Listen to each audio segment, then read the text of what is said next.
오늘 선포되어질 하나님의 말씀은 고린도전서 9장 24절에서 27절까지 말씀을 제가 봉독해 올리겠습니다. 고린도전서 9장 24절로 27절입니다.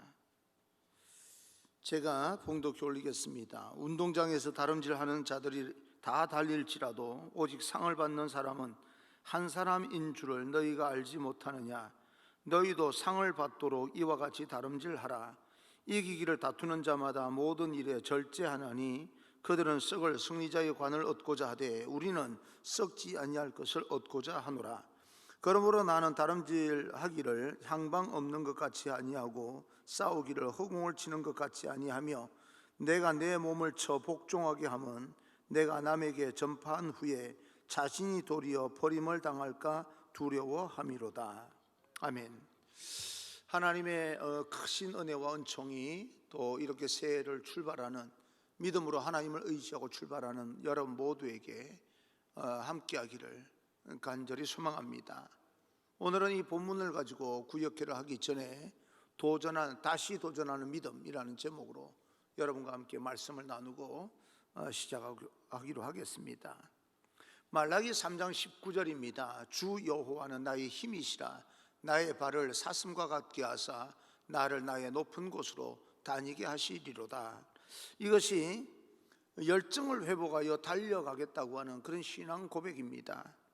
매일 순간순간을 우리는 믿음으로 달려가야 되는, 어찌됐건 앞으로 나아가야 되는 그런 인생을 살아가고 있습니다. 그러기 위해서 사도 바울은 오늘 성경 본문에서 우리의 신앙을 올림픽에 출전하는 선수에 비교하면서 마지막까지 최선을 다할 것을 우리에게 교훈하고 있습니다. 하나님께서 씌워주시겠다고 하는 그 영생의 면류관을 얻기 위해서 우리는 오늘도 믿음을 가지고 그럼에도 불구하고 또 달려나가야 됩니다. 어떻게 우리는 정상을 향해서 달려가야 됩니까? 오늘날 이런 어떤 여러 가지 현상들, 우리를 힘들게 만들고 어렵게 만들고 충분히 좌절하게 만들 수 있는 그런 현상 속에서 우리는 어떻게 달려나가야 되는가? 첫째, 전심전력 하시기를 바랍니다. 24절입니다. 24절, 운동장에서 다름질하는 자들이 다 달릴지라도 오직 상을 받는 사람은 한 사람인 줄을 너희가 알지 못하느냐. 너희도 상을 받도록 이와 같이 다름질하라. 고대 올림픽이나 오늘날에도 마찬가지로 어떤 시합을 하게 되면 상 받는 사람이 우승자 한 사람입니다. 한 팀에만 주어지는 그런 상입니다. 어떤 시합 경기를 하고 1등을 한 사람은 거기에서는 고작 받아봐야 그 화환과 멸류관 정도, 머리에 씌워주는 그 멸류관 정도를 받곤 맙니다. 그러나 자기가 태어난 그 출전한 그 출신 도시로 돌아가게 되면 도시의 명예를 높였다고 해서 그곳에서는 큰 물질적인 부상과 그리고 또 여러 가지 보상을 받게 됩니다. 단지 그 시합장에서는 받을 것이 없는 것처럼 보일지 몰라도 그 이후에 받을 상급이 훨씬 더 크게 드러나게 되는 겁니다. 그런데 사도 바울이 말씀하고자 하는 것은 한 사람밖에 받지 못하는 그런 상이라고 말하는 것이 아니라 우리의 인생을 살아갈 때 하나님께서 여러 가지로 결국에는 상급을 주실 줄 믿고 최선을 다해서 전력을 다해서 살아가라, 그런 말씀을 하고 있는 것입니다. 여러분, 우리가 맡은 그런 인생의 여러 가지 일들을 아무리 작게 보인다 할지라도 단 하나라도 소홀히 여겨야 될 일들이 없습니다. 우리는 어떤 일을 할지라도 전심전력하며 달려가야 됩니다. 역대하 16장 9절을 보게 되면 전심으로 자기를 향하는 자를 위하여 은혜를 베푸시나니 라고 이야기합니다. 하나님을 의지하면서 자기에게 맡겨진 그 일들이 아무리 다른 사람들 보기에 보잘것없는 일이라 할지라도 전심전력하는 자에게 하나님께서 은혜를 베푸신다, 그렇게 말씀합니다. 여호와를 앙망하는 자는 새 힘을 얻으리니 독수리 치며 날개 치며 하늘로 올라감 같다라고 말했듯이 우리는 우리에게 주어지는 그 어떤 일들이 어떤 일이라 할지라도 전심전력할 필요가 있습니다. 최선을 다해서 살아갈 필요가 있습니다. 우리가 연약하다고 해서, 나이가 들어서 연로해졌다고 해서 마음이 약해지고 믿음이 약해지면 더 이상 아무것도 아니게 됩니다. 그리고 또 한 가지, 우리가 아무리 능력이 없다 할지라도, 우리가 나이가 들었다 할지라도 사단의 시험에서 면제받는 것은 아닙니다. 그러므로 내가 할 수 있는 그런 데까지 전심전력하면서 최선을 다해 나가야 됩니다. 우리가 그렇게 최선을 다해야 되는 것 중에 하나가 바로 기도 생활입니다. 기도 생활에 우리는 전심전력을 다해야 됩니다. 왜냐하면 그 기도가 우리 현실 속에서 하나님의 축복을 받는 통로가 되기 때문에 그렇습니다. 새해에는 기도하는 일에 전심전력 다하시고 하나님 만나는 일에 최선을 다하시는 그런 우리 모두가 되어져서 하나님께서 주시는 놀라운 것 상급으로 큰 기쁨을 누리는, 하나님의 은혜를 누리는 귀한 한 해와 여러분 인생이 되기를 간절히 소망합니다. 두 번째, 방해되는 죄를 버리시기 바랍니다. 그렇게 전심전력해 나갈 때 거치는 것이 없도록 우리는 죄를 제거해야 됩니다. 25절입니다. 25절, 이기기를 다투는 자마다 모든 일에 절제하나니 그들은 썩을 승리자의 관을 얻고자 하되 우리는 썩지 아니할 것을 얻고자 하노라. 고대 올림픽 경기자들도요, 그 시합이 올림픽이 열리기 전에 10개월 정도를 모여서 함께 합숙 훈련을 하면서 이제 훈련을 받는다고 전해지고 있습니다. 오늘날 마찬가지로 선수촌에 들어가서 미리 들어가서 훈련을 받는 것처럼, 국가대표가 정해지면 미리미리 훈련을 받는 것처럼 그 당시에도 10개월 동안 훈련을 받는답니다. 특화된 훈련이죠. 식사하는 거나 잠을 자는 거나 여러 가지 면에서 규정대로, 철저하게 규칙대로 절제하면서 내가 마음대로 하면서 준비하는 것이 아니라 규칙에 맞게끔 규칙대로 준비해 나가는 것입니다. 그 경기의 성과를 위해서 음식과 오락과 잠자는 시간까지도 철저하게 규정대로 하면서 절제했다고 이야기합니다. 오늘날도 우리가 정말 어떤 하나님의 거대한 비전을 품고 있다면 우리 삶 가운데 절제해야 될 것이 많습니다. 그 절제가 뭡니까? 죄를 범하지 않는 것을 이야기합니다. 경건을 이야기합니다. 거룩을 이야기합니다. 우리 하나님 앞에 거룩해야 됩니다. 그래야 하늘의 상급을 받게 됩니다. 무엇보다 세상 욕망을 우리는 절제해야 됩니다. 노래를 하는 사람들도 고음을 잘 내는 사람이 있습니다. 높은 소리를 내는데도 불구하고 100% 자기 어떤 폐활량이든 뭐든 몽땅 다 끌어당겨서 100% 소리 지른다고 해서 사람들이 감동받는 것이 아닙니다. 그래도 그런 어떤 소리를 고음을 내는 가운데서도 절제하는 가운데 나오는 소리 있지 않습니까? 그런 것이 감동이 되는 거예요. 무조건 소리를 높인다고 해서 잘한다 라고 말하지 않습니다. 절제하는 가운데 그것이 이게 외쳐지게 될 때 거기에서부터 감동을 받고 울림이 있는 것입니다. 그런 것처럼 우리가 주어지는 모든 에너지가 있다 할지라도 100% 가지고 사는 것이 아닙니다. 절제하고 또 절제하고 세상적인 어떤 것에 절제하고 덜 쳐다보고 덜 누리고, 그러면서 우리에게 주어지는 영적인 영향력이 굉장히 커질 수 있다는 사실입니다. 세상과 하나님을, 재물과 하나님을 겸하여 섬길 수가 없습니다. 그러므로 우리는 하나님의 영광을 위해서 세상에서 절제해야 될 것들이 많다는 사실을 알아야 됩니다. 2021년에는 우리의 절제된 그런 어떤 세상적인 삶을 통하여서 영적인 유익이 훨씬 더 지경이 넓혀질 수 있는 그런 축복된 인생이 되기를 주님 이름으로 축복합니다.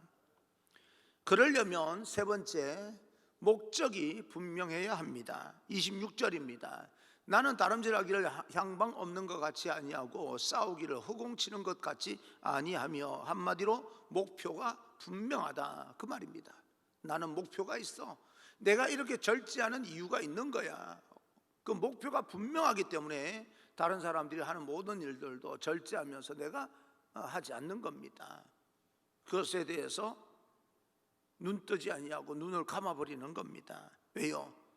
내가 해야 될 목표가 있기 때문에, 나에게는 비전이 있기 때문에 그 비전을 이루기 위해서는 내가 덜 쳐다보고 그렇게 절제하는 인생을 살아가게 되는 겁니다.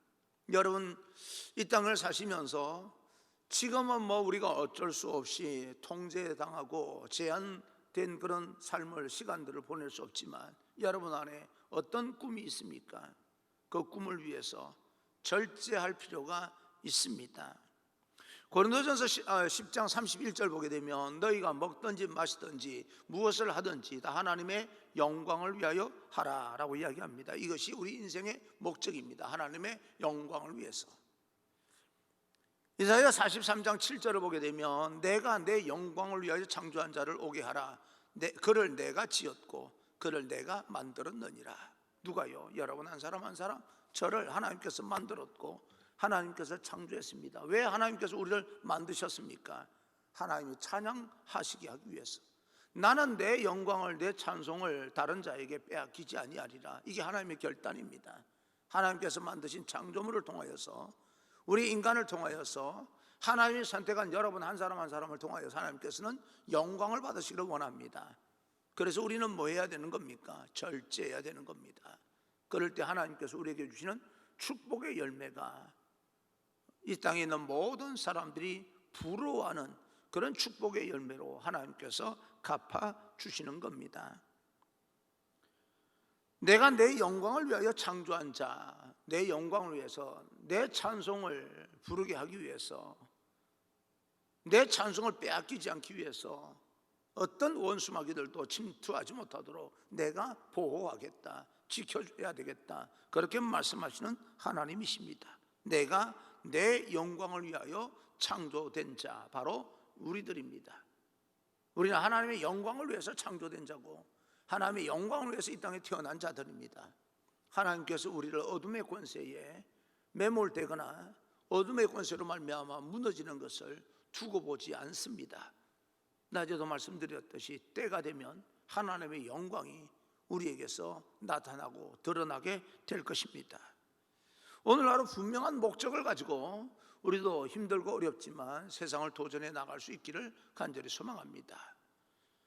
그러려면 우리가 그런 어떤 목적을 분명히 흔들리지 않고 살아가기 위해서는 네 번째, 성경 말씀대로 해야 됩니다. 하나님의 말씀에 순종해야 됩니다. 26절 보게 되면, 싸우기를 허공을 치는 것 같지 아니하며 라고 이야기합니다. 의미 없는 행동을 하지 않겠다, 그 말입니다. 아무런 의미 없는 그런 행동을 하지 않겠다. 정말 세상을 살아가다 보면 의미 없는 그런 일들이 많습니다. 여러분 아주 예전에 TV에서 봤어요. 여러분들에게도 말씀드린 적은 있습니다. 기억이 나실 거예요. 여름에 선풍기 이 전선을 끊습니다. 그리고 거기에 이제 좀 비닐을 벗겨내고요, 코드를 꽂으면 이게 선풍기가 안 돌아가지 않습니까? 끊겨 있으니까 사람이요 이쪽 손을 잡고요, 이쪽 손을 잡고요, 이렇게 붙들면서 선풍기 돌아가게 만듭니다. 신기하대요. 나도 보니까 신기하더라고요. 선풍기가 잘 돌아가요. 전류가 이렇게 몸을 통해서 흐르는 모양이에요. 잘 견디기도 하고. 그런데 그게 무슨 의미가 있습니까? 전선을 연결하면 더 잘 돌아갈 텐데 아무런 의미가 없습니다. 그렇지 않습니까? 무슨 의미가 있습니까? 그게요, 신기하기는 하지만 의미는 없습니다. 잘 붙어 있는 걸 뭐하려고 끊습니까? 그리고 전선끼리 붙여놓으면 더 잘 돌아가는 것을 괜히 내가 손을 잡고요, 몸을 전류를 통과시키면서 돌게 만들 이유는 또 뭐가 있습니까? 아무런 의미가 없는 거, 그건 의미 없는 행동이에요. 한강 이편에서 저편에 사람을 쭉 세워놓고요, 이편에 장풍을 한다고 확 가니까 넘어가요. 와, 신기하더라고요. 그게 넘어가더라고요. 여러분 한번 다 일어서 보시겠어요? 내가 한번 밀어볼까? 확 하면 넘어가는 사람이 있을 거예요. 신기해요. 근데 무슨 의미가 있어요? 아니 넘어간 거하고 나하고 무슨 상관이, 여러분 삶에 무슨 의미가 있어요? 아무런 의미가 없는 겁니다. 이게 세상에는 신기하더라도 의미가 없는 행동들이 너무너무 많습니다. 사람들에게 신기한 모습을 보이는 것으로 만족하는 인생이 되면 안 됩니다. 하나님께서는 그렇게 살지 말라는 거예요. 아무리 세상 사람들이 너를 보면서 신기하더라도 의미 없는 행동하지 말라라고 하는 겁니다. 분명한 목적을 가지고 의미 있는 삶을 살아라 라고 말씀하는 거예요. 그러기 위해서는 절제해야 됩니다. 디모데후서 2장 5절입니다. 경기하는 자가 법대로 경기하지 아니하면 면류관을 얻지 못할 것이며, 경기에서 룰을 지키지 않으면 퇴장당하는 것처럼 하나님의 말씀에 우리가 의지해서 신앙생활을 해야 된다는 거죠. 그것이 바로 의미 있는 인생입니다. 하나님의 말씀을 우리가 불순종하면서 이 땅에서 어떤 것을 세운다 할지라도 모래 위에 지은 집과 같아서 의미가 없어집니다. 특히 교회는 혼자만의, 너희가 하나님의 성전인 것과 너희 안에 하나님의 영이 계신 걸 알지 못하느냐라고 말씀하신 것처럼, 여러분 한 사람 한 사람의 하나님의 성전이 될지언정 교회라고 하는 것은 그런 성전이 모여서 교회를 이루게 되는 겁니다. 여러 사람이 함께하는 공동체가 바로 교회입니다. 그러므로 독불장군처럼 내가 주장하는 것이 먹혀 들어가지 않으면 먹혀 들어갈 때까지 고집을 피우면서 할 필요는 없습니다. 함께 합력하여 선을 이루어야 됩니다. 그리고 교회는 그 나름대로 법이 있고 방식이 있습니다. 구역회도 제가 지난번 당회할 때, 둘째 주 12월 둘째 당회할 때 사실은 알고 보면 지금 법으로 이렇게 문의를 해서 했더라면 할 수 있었던 거예요. 그런데 2분의 1 그 성전에 모이지 않으면 힘들다라고 하는 그런 어떤 원칙 때문에 제가 못했었는데, 다음에 모이면 좋겠다 해서 넘어갔었는데, 그 다음에 본부에서 공문이 이렇게 내려왔습니다. 위임 사인을 한 것도 다 출석으로 간주해 주겠다 해서, 사실은 우리가 이렇게 구역회를 위임장 선 사람들 그 출석한 것으로 그렇게 해서 성원이 되므로 이렇게 구역회를 하자라고 이야기했던 거지요. 그래도 어느 정도 법으로 해석을 받으면서 그것이 어떤 의미, 우리 교회에서 구역회가 어떤 의미가 있냐 없냐라고 하는 걸 떠나서 원칙이라고 하는 게 있고 규칙이라고 하는 게 있기 때문에 그 규칙대로 실천하기 위해서 그랬던 것입니다. 그래서 나 혼자 방식으로 이러쿵저러쿵 이야기하면서 먹혀 들어가지 않으면 화를 내고 분노하면서 그럴 필요가 없다는 거예요. 교회 화평을 깨뜨릴 필요는 없습니다. 오늘 하루 우리가 하나님 앞에 전심전력하면서 새로운 날을 꿈꾸며 새 하늘과 새 땅을 꿈꾸며 도전해 나가기를 바라고, 그러기 위해서는 철저하게 우리 삶을 절제하면서 하나님의 영광을 위해서 우리는 분명한 목적을 가지고 출발을 하되 또 살아가되, 그 안에 나름대로 하나님의 말씀이라고는 규칙 안에서 하나님의 말씀을 순종하면서 하늘의 복을 누리는 귀한 여러분 인생 되기를 주님 이름으로 축원합니다.